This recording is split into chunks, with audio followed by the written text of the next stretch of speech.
So where's Christian Ponder when we really need him, huh? And best of all, we're going to build it. Yeah. Well, there's so many people to thank because this was such an incredible team effort all the way through, and I'm sure I'll leave people out who shouldn't. But I want to especially, to begin, thank Senator Rosen and Representative Lanning, who were just absolutely heroic. I mean, beyond belief in terms of their commitment, what they endured, how they persevered, how they conducted themselves magnificently on the House and Senate floor. I mean, I just can't say enough about them. And also Senator Bach, who was the point person for the DFL in the Senate, and Representative Terry Morrow, who was the point person for the DFL in the House. And this was truly a bipartisan effort. The votes showed that. And it would not have been successful if it had not been that true bipartisan partnership. I want to thank the four leaders, Senator Senjum, Majority Leader, and Speaker Zellers, Senator Bach, and Representative Thiessen. Again, they marshaled votes. They gave us a fair opportunity to have our votes in the Senate and the House. They, were straight shooters all the way, and it was really, not us in agreement, but we worked together, and that's what counts. I want to thank all the legislators who voted for this measure, both senators and House members. Some of them it was a more challenging vote than others, and people really stepped up and made it happen. So I thank them very much. I want to thank Mayor Ryback and 7 members of the Minneapolis City Council who support this project. City Council President Barb Johnson. I just urge you not to make too many changes in the agreement now with the council, because calling the legislature back for a special session is not high on my to-do list, I can assure you. But Ted Mondale and his team, Chairman Mondale, is just phenomenal. The hours he worked, I kid him, I say, well, we pay you in the number of hours, you're not even making minimum wage here. And it's literally true. And Craig Skyme and Kathleen Lamb, just a phenomenal effort all the way. I mean, thousands of hours of negotiations and discussions, and they pulled it through every step of the way. I want to thank my incredible team, starting with Tina Smith, the Chief of Staff, and Michelle Kelm-Helgen, Deputy Chief of Staff, who just, again, were superb as they are in almost every respect that are involved, and also Bob Hume and Catherine Tanucci, who put on these events and the ones over the weekend on very short notice. I want to thank the labor and business leaders of Minnesota and all the rank and file and all the people who made the effort to show up at the Mall of America or here at the Capitol this week or here today, all the Vikings fans who are here and to celebrate.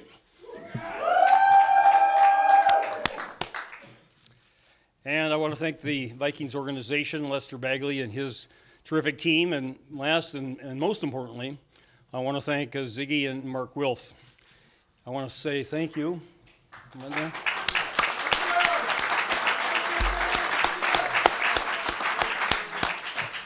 I want to say thank you for your commitment to Minnesota. Thank you for your willingness to make the Vikings the Minnesota Vikings for another generation to come.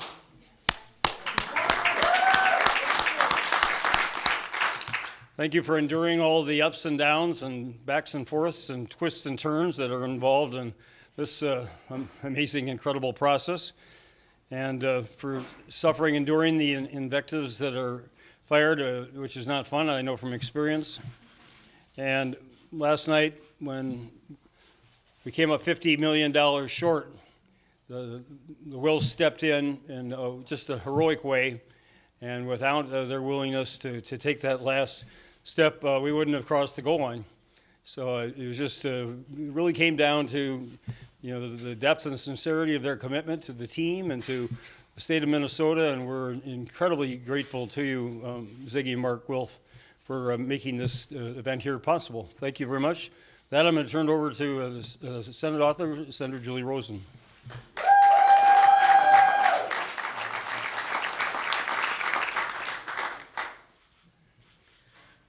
Well, for all you naysayers out there, we did it, huh? Isn't that something? And there was a lot of naysayers out there, I'm sure. And it's a little bit of an unbelievable moment. Feel very relieved, very, very grateful.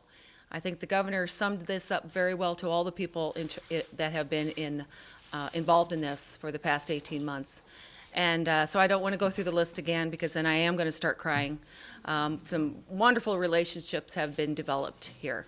And that's one thing I want this state to realize, that the process does work in a very bipartisan manner. It doesn't matter if you're Democrat or Republican or where you sit across this.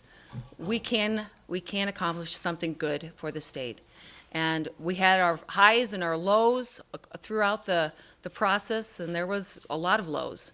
But whenever we had those, we'd always go back, right, Governor, and talk about what was best for the state.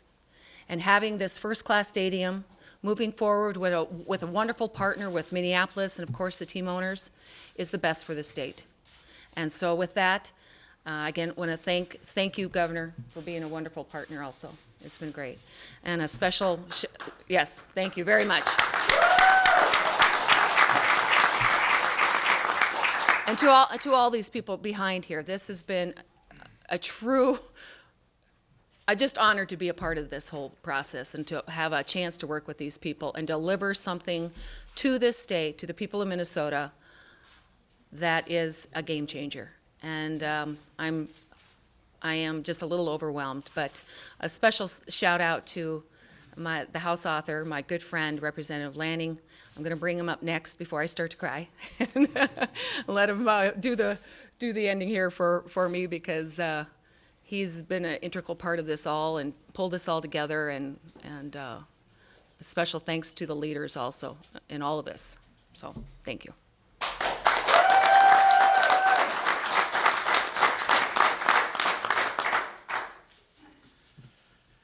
Wow, this is a great day for the state of Minnesota. We now can say that the frustration and the wait is over. We are going to do this. And there were times along the way where we really wondered, could we get it done? But we held fast. We had the patience and the perseverance to make it happen, and it is going to happen. And I want to thank the governor for his steadfast leadership on this issue. We couldn't have gotten to this point without it. I want to thank my legislative colleagues in the House and the Senate and the leadership in the House and the Senate for enabling us to bring this to a vote and to get it decided for the people of Minnesota. If we've heard anything in recent weeks from the people of Minnesota, it's been, make a decision, get this done. And that's now exactly what we have done. I also want to thank the mayor and council president from the City of Minneapolis. This is a partnership, and they have done extraordinary things in the City of Minneapolis to be a good partner in this endeavor, and we thank them for that. And I want to pay a special thank you to my colleague, Senator Rosen. I couldn't have asked for a better legislative colleague to help us work through this very difficult process. She has shown extraordinary leadership along the way.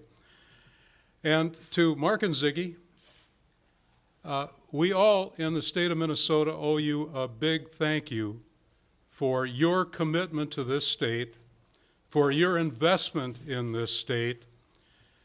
They are making another extraordinary investment to the state of Minnesota into a facility that the people of Minnesota will own. And Zygi and Mark, we can't thank you enough for that commitment.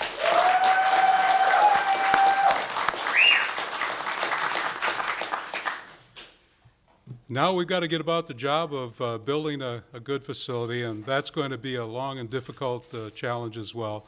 And next I'd like to call on my colleague, my partner in the House, Representative Terry Morrow, who did an exceptional job of helping us work through the legislative process. Representative Morrow.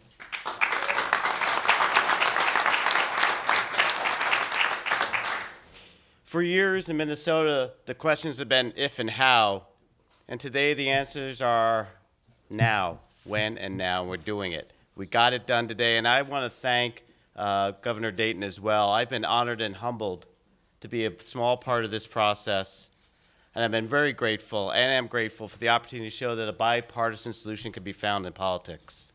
that we can work with our friends in the city, we can work with private owners, and with the leadership of Governor Dayton, we can get the job done. The final folks I'd like to be able to thank is the folks in my caucus and the DFL for allowing me this opportunity to work with them, and for I'd like to finally thank Representative Paul Thiessen for trusting me enough and giving me the opportunity to be involved in an effort like this that can prove that Minnesota can face a difficult challenge, and by working together, cooperating, compromising, we can get the job done. And with that, I'd like to turn to my colleague, Senator Tom Bach.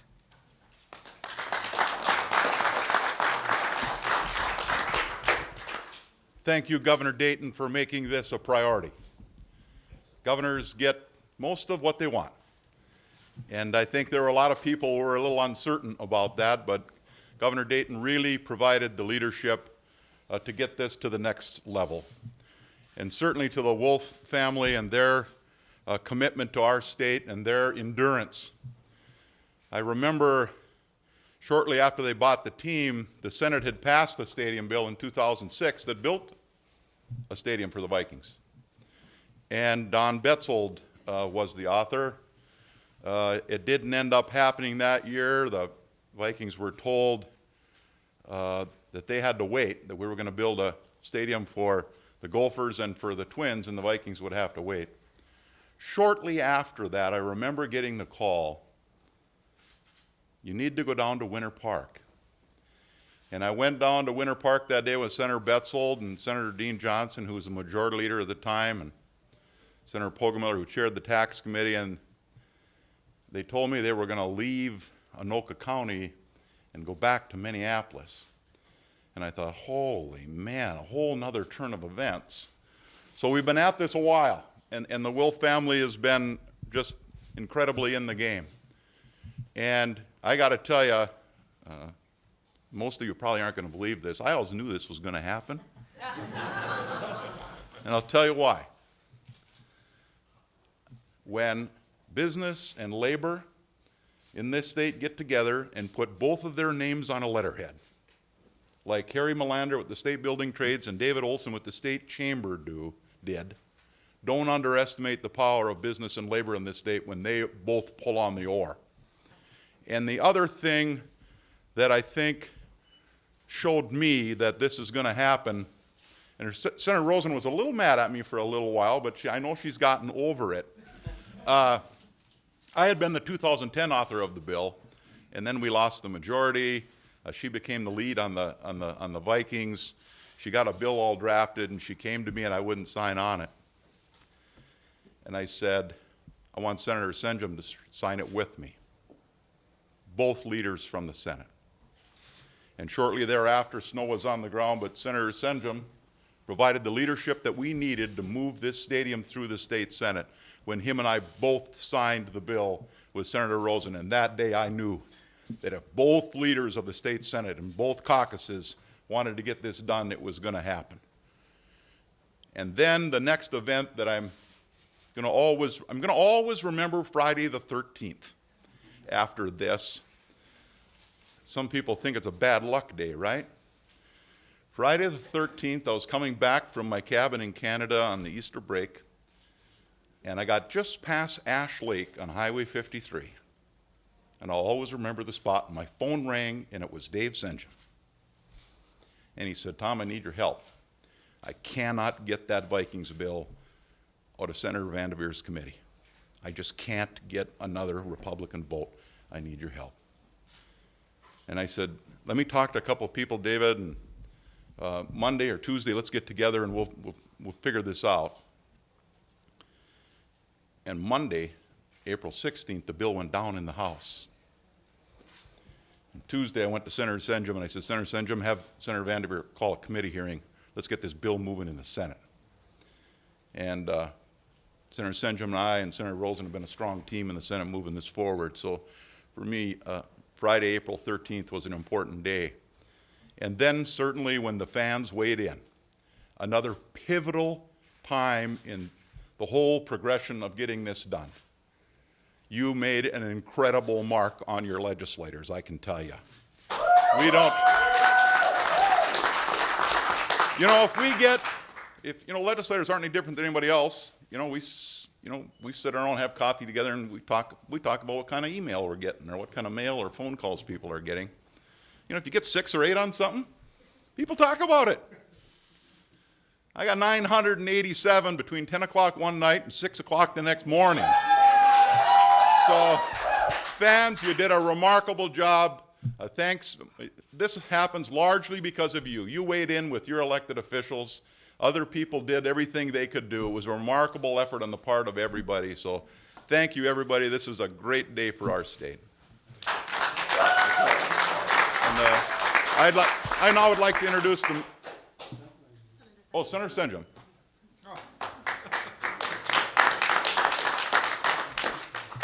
Well, I'm going to be relatively brief. I never had a doubt that we were going to build a stadium. It was just what year and which team's going to play in it. And so it's good that it's now, and it's great that it's our Minnesota Vikings.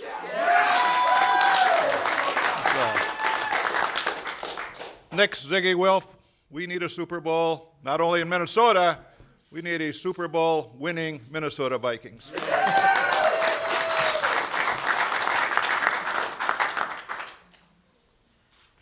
I'm a lucky guy who got to grow up in this place called Minnesota, where there were some great leaders who, just before I was born, decided this should be a major league state where the Twins and the Vikings would play, and that made me a lifelong fan. And the Timberwolves came, and the North Stars came and went, and the Wild came, and all of that became part of something that really mattered to people. Not the most important thing in our life, but something that mattered.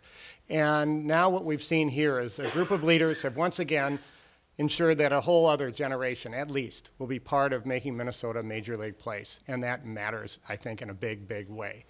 Our job now at the City Council and in the city is to first approve this and then go on with building the Viking Stadium in partnership with 2 really great partners. A state that has stepped up, led by a governor and legislative leaders who really made things happen, and a team that has made an investment in this state. We also are going to go across town, and we're also going to renovate the Target Center as part of this deal. 2 stadiums in one city at one time, not happening almost anywhere in America, and it's going to happen because of leadership. And we really want to thank you, and we commit on the part of Minneapolis, we are going to be a heck of a good host for a whole long time. Senator Bach made a great point about the fans. I would say the turning point in this is when we began to put a face on what sports really means and what building these stadiums really means. When we went into the Metrodome and had a press conference with people in hard hats who've been out of work for 6 months, a year, 2 years. And when people say the jobs don't matter, those jobs matter. And when people said to us, gee, those concession jobs don't matter. And I went down to the concessions and talked to people at Target Field, people working 2 jobs, people who are working their way toward the American dream. You bet those jobs matter, and you bet it means a lot that we have put people to work here. It's exactly what we should be doing. And to me, what this really showed is somebody who dropped in from the outside. Being the mayor in this thing was a little bit like being invited to a wedding and you're not a member of the family. You can eat the cake and dance a little, but you don't have to worry about whether your daughter's marrying some jerk. The reality is, watching this whole process from the outside, there are a lot of people who work incredibly hard over here, but the thing that really, really showed is that people could put their differences aside and find a way to come together. And in politics right now, it means a lot to have Republicans, Democrats, city, suburb, rural, everybody come together and try to do a big thing. On any given Sunday, a bunch of really big people go into a building and play a game. And I love watching that game, but something different happens. On any given Sunday, all around Minnesota, what happens is that people all over this state put aside their differences and I'll step it up, Sid. I got the cue. On any given Sunday, people put aside their differences throughout this state, and they say we're going to be one people. On a Monday when they win, they don't say they win. They say we win. Right, Larry? That's Larry's point. And once again, we've put aside our differences, and Minnesota wins. Thank you. And let me introduce my partner who has been incredible on this and is going to continue to be incredible, Council President Barb Johnson. Thank you very much. I just want to say, too, to echo something Senator Rosen said, I feel like I've made a fantastic adventure happen and meeting new people, and I'm really pleased pleased to be a part of it. And I just want to say thank you to everybody that's been a partner here, but I also want to say thank you to my colleagues at the City Council who are persuaded that it is important for Minneapolis to be the premier home for the Minnesota Vikings, as they have been for the past 30 years, and to keep us in the center of this region. It is important to our city, and we really look forward to building a new stadium and fixing our Target Center going forward, and continuing Minneapolis' important place in this region. Thank you.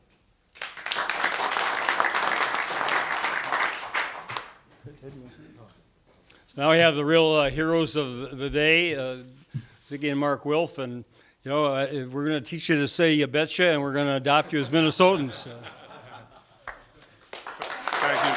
Thank you, Governor. Thank you. I remember almost, it's been almost 7 years ago when Mark and I and our family and ownership group became owners, and we came out at a meeting in front of all the reporters, first taste of a little bit of public life. And the first question I was asked was, what are your plans about the team? Are you going to move the team? And I think I remember the answer we gave was, we're going to do our best to keep this team here forever. And what runs through that is the passion that we have for football, and the passion that we found that the Vikings fans, not only in Minnesota, throughout the whole country, have for their team. And knowing that passion and knowing how strong that passion was, we kept on fighting to making sure that this day would come, and it is here today. And we're very, very proud of all our fans and everybody who got involved to really getting this thing done. And I want to thank the fans out there throughout the state and throughout the country who made this really happen. Thank you all.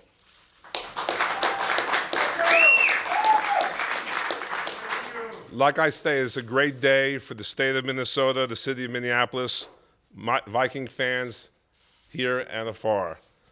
I want to thank Governor Mark Dayton and Chair Ted Mondale for their leadership, our stadium bill author, Senator Julie Rosen and Representative Morrie Lanning, and the bipartisan legislative working group for their hundreds of hours of hard work. Minneapolis Mayor R.T. Ryback, City Council President Barbara Johnson, and the Minneapolis City Council for stepping up as a local partner, and Lester Bagley, our Vice President of Stadium Development, for his tireless efforts throughout this whole process, Lester.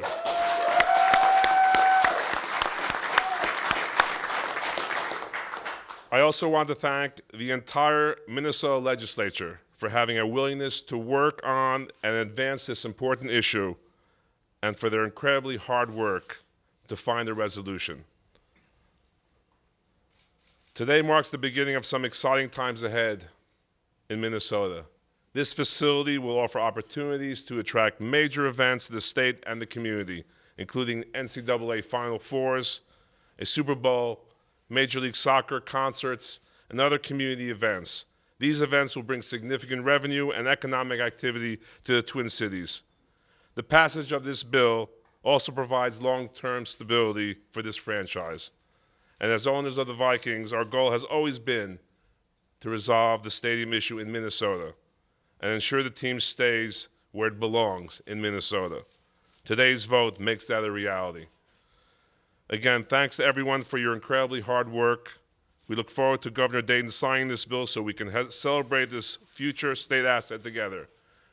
And again, I want to thank everybody who's involved, both fans and people of the state of Minnesota, who I know who have passions for the Vikings and for their success. And after we get this done, we will work just as hard to making sure we bring a championship to Minnesota.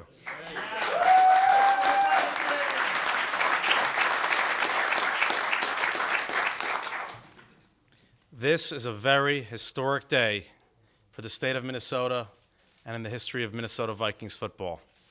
I echo the sentiments of my brother in thanking everyone who played a critical role in passing this legislation. This legislation represents true compromise between the state, the city, and the Vikings. We greatly appreciate our bill authors, Senator Rosen and Representative Lanning, as well as co-authors Representative Kreisel, Representative Morrow, Senator Bach, Senator Senjum, and all the legislators who worked tirelessly and incredibly hard on this issue. This bill would never have passed without strong bipartisan support. To Mayor Ryback Minneapolis City Council, we look forward to continuing our strong partnership with downtown Minneapolis for the next several decades. We are thankful for the city stepping up as our local partner. Governor Dayton, your leadership has never wavered, and we are extremely appreciative for that. And Ted Mondale and your team for all your efforts. And I want to mention our own staff, Lester Bagley, as well as the entire team, Don Becker, Steve Poppin, Kevin Warren, for incredibly long hours and weeks and years to make this happen. I also want to recognize three very important groups: the business community, organized labor, and of course, the Vikings fans.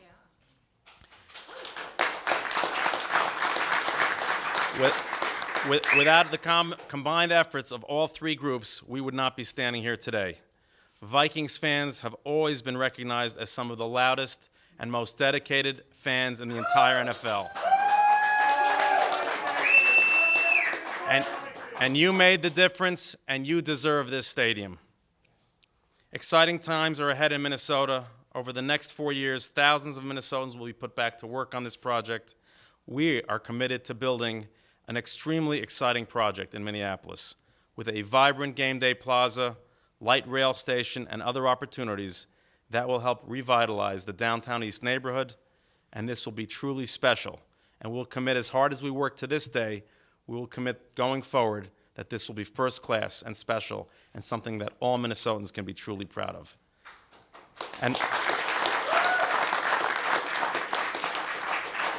And most importantly, in 2016, we in Minnesota look forward to opening a world-class stadium that will serve as a major asset for the city, the state, and the region, something of which we can all be proud. Thank you.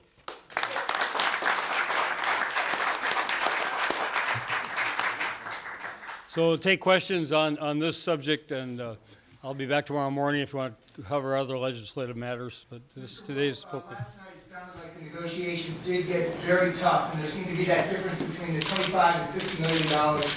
How tough was this negotiation, and what came to it the Vikings decided to close this deal? Any negotiations are tough, but I found out that negotiations up in the hill are as tough as they get. And as they got towards the end, we kept on thinking about the fans, what we were really in there for, what we were in for football for, the passion we have for the sport, the commitment we have to our fans. Most important, our commitment to get a championship, and important to get a stadium done. And we're very, very happy to have that opportunity to get that done. And Do you intend to actively pursue a couple of things that are in the bill? One is to attract the Wolf Stadium, the other is a Major League Soccer team, or are those kind of placeholders we decide later? all those are on the table. We want to make sure that this is a first-class venue that everyone can be proud of, and we'll be striving to make sure that as we get into the hard work ahead of us, that we design a stadium that serves purposes of everybody in the state, to get the Final Fours, to get Major League Soccer, and to do everything necessary to make this a world-class facility. Mr. Wilf, is there anything in this deal that would allow the Vikings to walk away if you look into the bill a little bit more and you decide there's something not to your liking, or is this ironclad on both sides? We're here to stay, guys.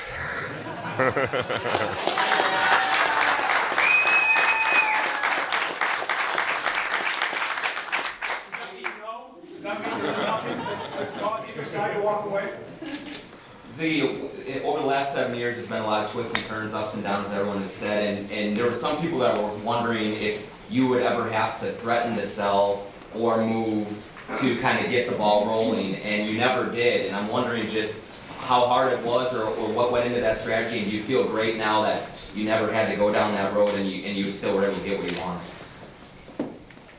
Like I stated before, the passion that we have for football, and then coming here and realizing the passion that the fans have in this state for their football and throughout the country, we knew from day one that we were going to fight to making sure that this day will come. And our commitment to having Minnesota football, Viking football here for generations was always the overriding factor to making sure that got done, and I'm happy that everyone stepped up forward to get it done.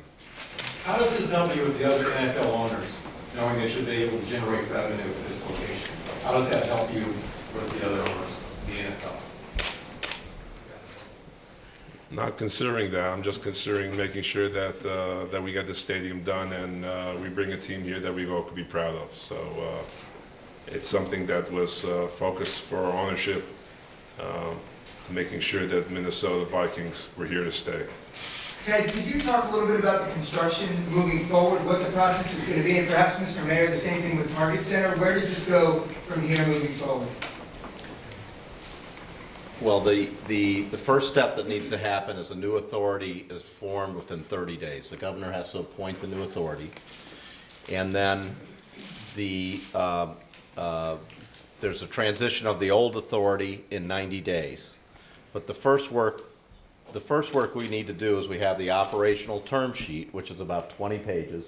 And we got to go through the long form and go through every one of those particular issues so that the state and that the team and that the city fully understand what it is we're doing, and that while we have a 20-page term sheet that lays out a lot of detail, there's a lot of detail under those 20 pages. So we need to hammer that out. And then the next set of work will be hiring an architect and design firm, so we know exactly what it is we're building.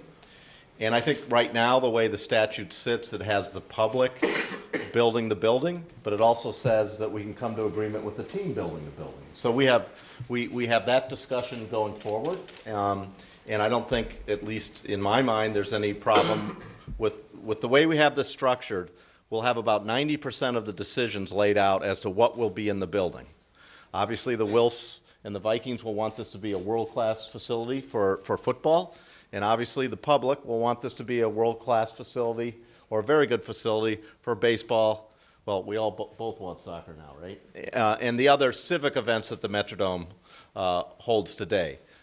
This work, a lot of this work was done with the Vikings and the sports facilities a few years ago where they laid out that design, so we've got a pretty good head start.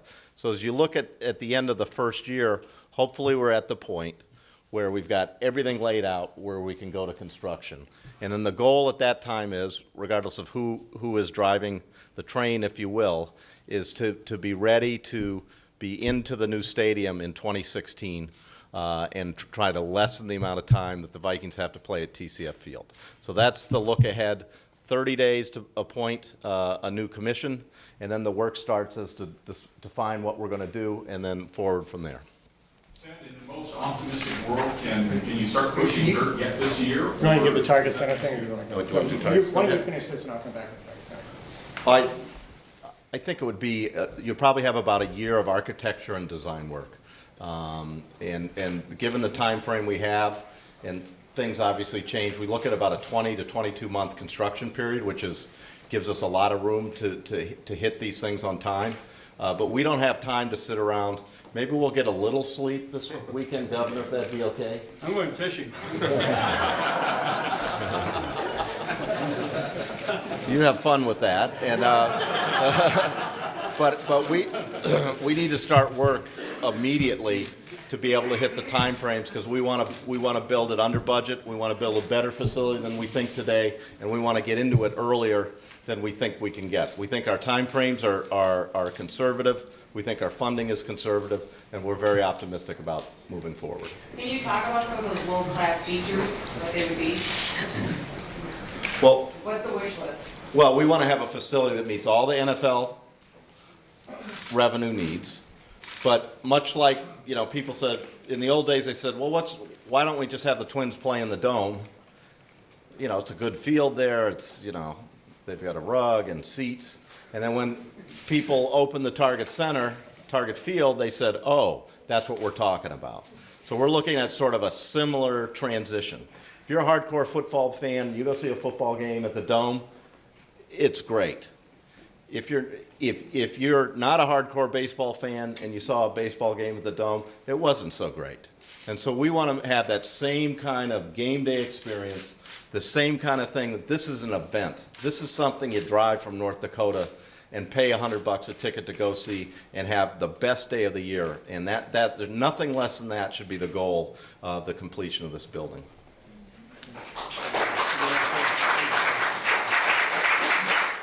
And I hope people can see why Ted has been such a great leader on this. We're really excited about working on it just on the dome side. We're going to be partnering with all of that. Our work in the city will be around weaving this into the city, tying it to the riverfront, making sure there's development around there, and so we'll be partners on that. On Target Center, we'll also be working almost immediately. We will, haven't officially said this, but we will probably be setting up an implementation team, similar to what we've done when the city has built big projects, convention centers and libraries. Moving forward with that very quickly, we have two amazing partners.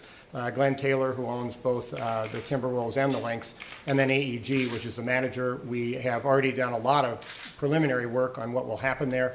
We'll finish that work and then get into the implementation right away. Mayor, for one more question. Mr. Mayor, the next important vote is your council's vote. You've got a thin majority with 7. Of that 7, one has said if there wasn't a referendum in this bill, she might change her mind and be a no vote. How concerned are you about that? We said to our council that if they stood up and became the first elected body in the state to say yes to this proposal, we would come over with a strong list of demands.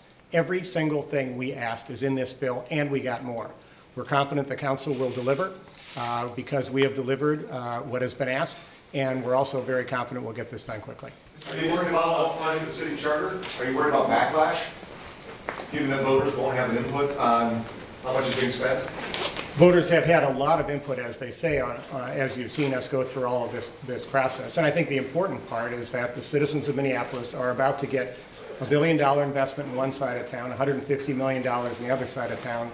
7,500 workers will be put to work, and we're going to lower their property taxes. It's a good package. It's one that has gotten increasing support, and we're looking forward to getting it done. Thank you all very much. We got to go. Thank you.